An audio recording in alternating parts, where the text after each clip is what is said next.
there, everyone. My name is Claire Cox. I'm the Campus Events and Communications Coordinator at Washington State University Tri-Cities.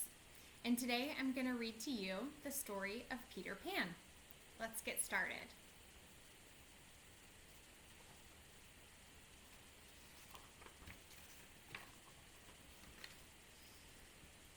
In a quiet street in London lived the Darling family. There were Father and Mother Darling, Wendy, Michael, and John, as well as the children's nursemaid, Nana, a St. Bernard. At bedtime in the nursery, Wendy always told wonderful stories about Peter Pan in Neverland, a magical place with mermaids and fairies and wicked pirates, too. John and Michael liked best of all to play pirate. They had some fine slashing duels between Peter Pan and his arch-enemy, the pirate Captain Hook. Father Darling did not like this kind of play. He blamed it on Wendy's childish stories of Peter Pan. "It is time for Wendy to grow up," declared Father Darling. "This is your last night in the nursery, Wendy girl." All the children were much too upset to think that without Wendy, there would be no more stories of Peter Pan. That very evening, who should come to the nursery but Peter Pan and a fairy named Tinker Bell? It seemed Peter had been out looking for his lost shadow. When he overheard that Wendy was to be moved from the nursery, he hit upon a plan. "I'll take you to Neverland with me to tell stories to my lost boys," he decided as Wendy sewed his shadow back on.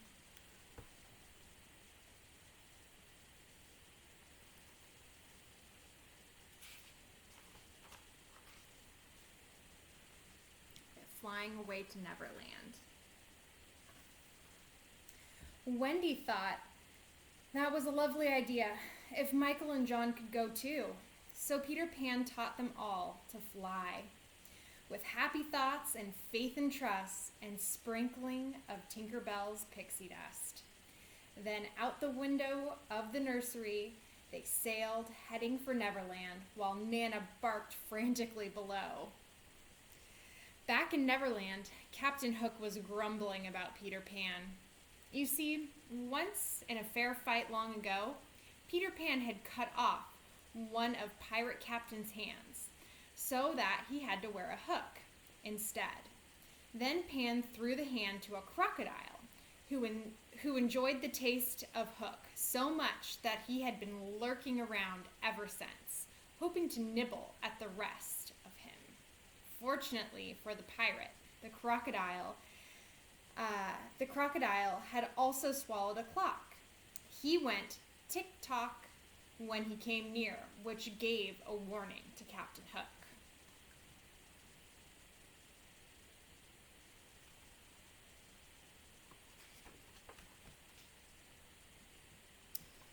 Now, as Captain Hook grumbled about his young enemy, there was a call from the crow's nest. "Peter Pan, ahoy!" "What? Where?" shouted Hook, twirling his spyglasses around in the sky. And then he spied Peter Pan and the children's pausing for a rest on a cloud. "Swoggle me eyes, it's Pan!" Hook gloated. "Pipe up the crew, man! The guns! We'll get him this time at last!" "Oh, Peter, it's just as I've dreamed it would be. Mermaid Lagoon and all," Wendy said as a cannonball ripped through the cloud beneath their feet. "Look out!" cried Pan. "Tinker Bell, take Wendy and the boys to the island. I'll stay here and draw Hook's fire."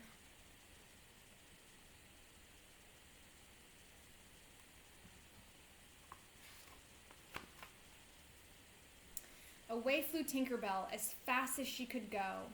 In her naughty little heart, she hoped that children would fall behind and be lost.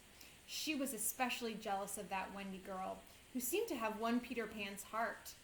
Straight through the Neverland jungle, Tink flew down into a clearing beside Hangman's tree. She landed on a toadstool, bounced to a shiny leaf, and pop! A secret door opened for her in the knot of the old hollow tree. Zip! Down a slippery tunnel Tink slid. She landed at the bottom, and in an underground room, The secret house of Peter Pan. Ting-a-ling, she tinked, trying to awaken the sleeping lost boys. At last, rather grumpily, they awoke and stretched as they listened to Tinkerbell. What? Pan wants us to shoot down a terrible Wendy bird? Lead us to it, they shouted, and out they hurried.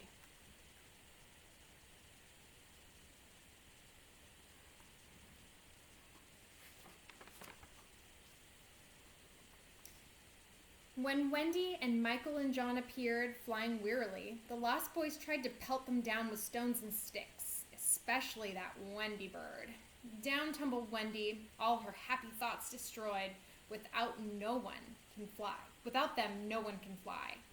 Hooray! We got that Wendy bird, the Lost Boys shouted. But then Peter Pan arrived. How angry he was when he discovered that the boys had tried to shoot down Wendy, even though he had caught her before she couldn't be hurt. I brought her to be a mother to us all and to tell us stories, he said. Come on, Wendy, said Peter. I'll show you the mermaids. Boys, take Michael and John to hunt some Indians. So Peter and Wendy flew away, and the boys marched off through the forest, planning to capture some Indians. There were wild animals all around, but the boys never thought to be afraid, and not a creature harmed them as they went through the thick woods. First we'll surround the Indians, John decided, then we'll take them by surprise. John's plan worked splendidly, but it was the Indians who used it. Disguised as moving trees, they quietly surrounded the boys and took them by surprise.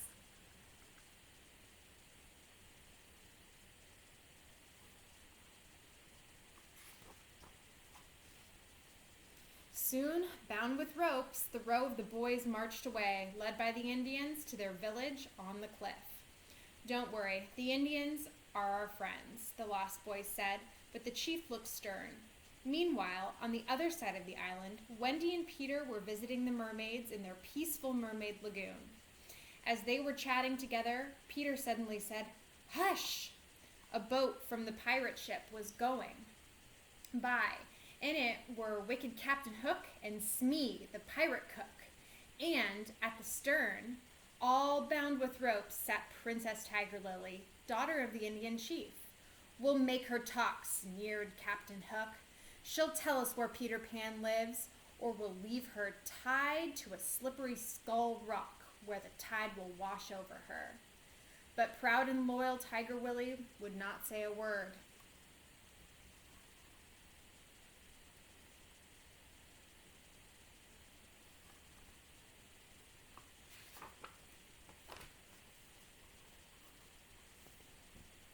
Peter and Wendy flew to Skull Rock. Peter, by imitating Hook's voice, tried to trick Smee into setting Tiger Lily free. That almost worked, but Hook discovered the trick and came after Peter with his sword. Then, what a thrilling duel they had, all over the rocky cave, where Princess Tiger Lily sat with the tied up to her chin.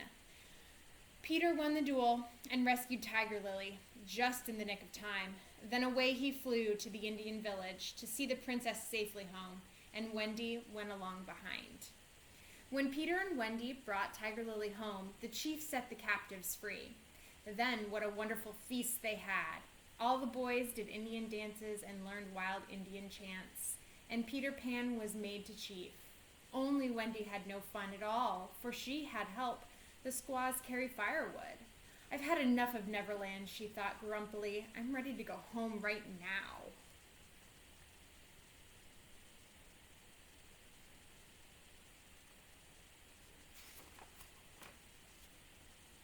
While the Indian celebration was at its height, Smee the pirate cook captured Tinkerbell and took her back to the pirate ship. He presented Tink to Captain Hook.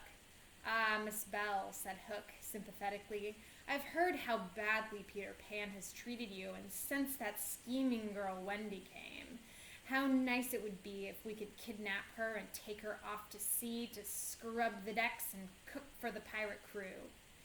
Tink tinkled happily at that thought. "But alas," sighed Hook, "we don't know where Pan's house is, so we cannot get rid of that Wendy for you." thought this over. You won't hurt Peter, she asked in a solemn, tinkling tone. Of course not, promised Hook. Then she marched to a map of Neverland and traced a path to Peter's hidden house. Thank you, my dear. He winked, and Captain Hook locked her up in a lantern cage and went off to capture Peter Pan.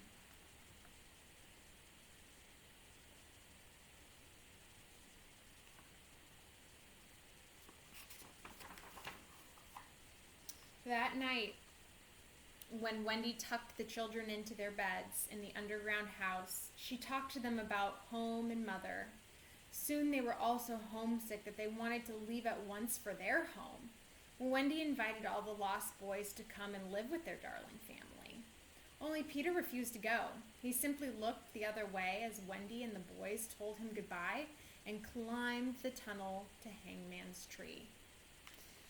Up in the woods near Hangman's Tree waited Hook and his pirate band.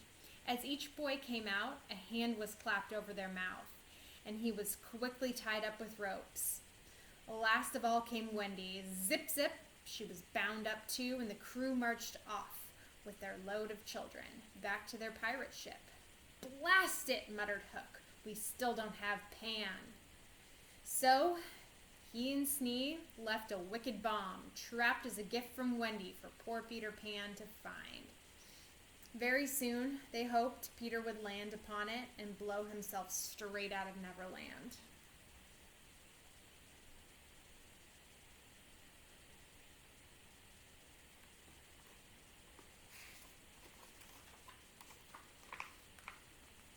On the pirate ship, Captain Hook demanded that Wendy and the boys became pirates. Never, said Wendy. Then you shall be the first to walk the plank, my dear, said Hook. In the excitement, no one noticed that Tinker Bell escaped and flew off.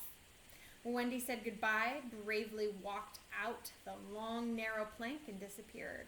Everyone listened, waiting for a splash, but none came. Then they heard a familiar sound. It was Pan! Warned by Tinker Bell, he had arrived just in time to scoop up Wendy in midair and fly to safety.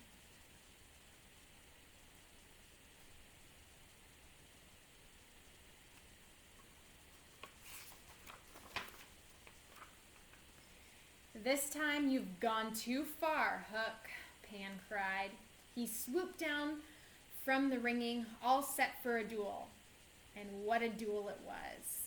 While they fought, Tinker Bell slashed the ropes that bound the boys, and they beat the pirates into jumping overboard and rowing away in their boat. Then Peter knocked Hook's sword overboard, and Hook jumped too. When the children last saw the wicked Captain Hook, he was swimming for the boat with a crocodile tick-tocking hungrily behind him. Peter Pan took command of the pirate ship. Heave those Harlins! Up with the jib! We're sailing to London, he cried.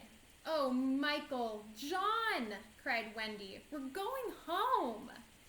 And sure enough, with happy thoughts and faith and trust and a liberal sprinkling of pixie dust, away flew that pirate ship through the skies, till the gangplank was run out to the darlings' nursery windowsill.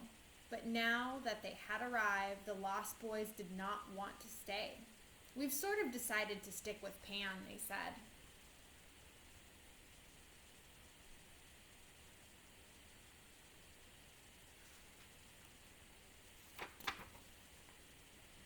So, Wendy, John, and Michael waved goodbye as Peter Pan's ship sailed off through the sky, taking the lost boys home to Neverland, where they still live today.